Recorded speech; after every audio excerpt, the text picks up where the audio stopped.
In 2011, a mother and her 3 children moved into a small rental home on the outskirts of a sleepy town. Within weeks, police, social workers, and even priests stepped inside and ran out terrified because inside that house, something waited.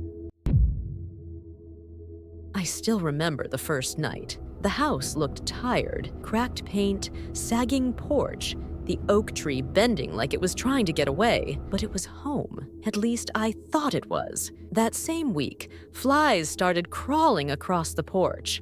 Hundreds of them, in winter. No matter how many I killed, they came back the next day. I told myself it was nothing, just a nuisance, but I was wrong. It was a warning. At night, I'd hear footsteps pounding up and down the basement stairs. The kids would wake up screaming. One night, my mother Elise said she saw a shadow, tall, black, faceless, just standing in our living room, staring. The next morning, there was a wet boot print on the floor. We don't even own boots. That's when I stopped sleeping. Then it started happening to my babies, my youngest. He'd sit in the corner, talking in a voice that wasn't his own, low, guttural, like a man full of rage. Sometimes his eyes rolled back until I saw nothing but white. My middle child whispered constantly. When I asked who he was talking to, he smiled and said, "The man in the closet." Bruises appeared on their arms, scratches down their backs. I wanted to believe it was normal, that I was imagining things. But then outsiders saw it too.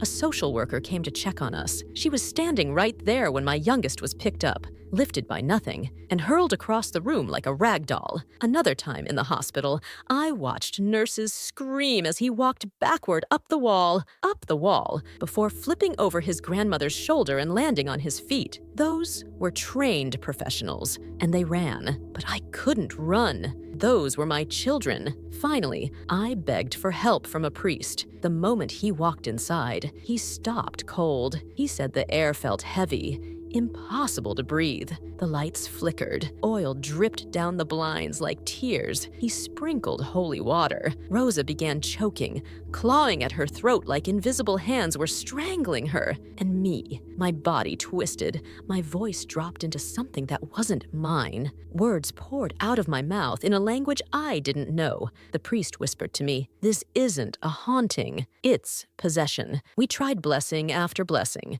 Nothing worked. The shadows kept pacing. The voices kept whispering. At night, I'd wake up to see figures standing at the foot of my bed. Sometimes they looked like children. Sometimes they didn't. One night, I realized the house didn't just want us scared. It wanted us broken. That's when I knew. We had to leave. We ran. We left everything. Furniture, clothes, toys. I told my kids we'd never go back, not even to pick up a single thing. But even now, years later, I can still hear the buzzing of those flies. I can still feel the air grow thick when I think about that house. And some nights, when I close my eyes, I hear my child's voice, low and guttural, whispering in my ear. The man in the closet is still waiting.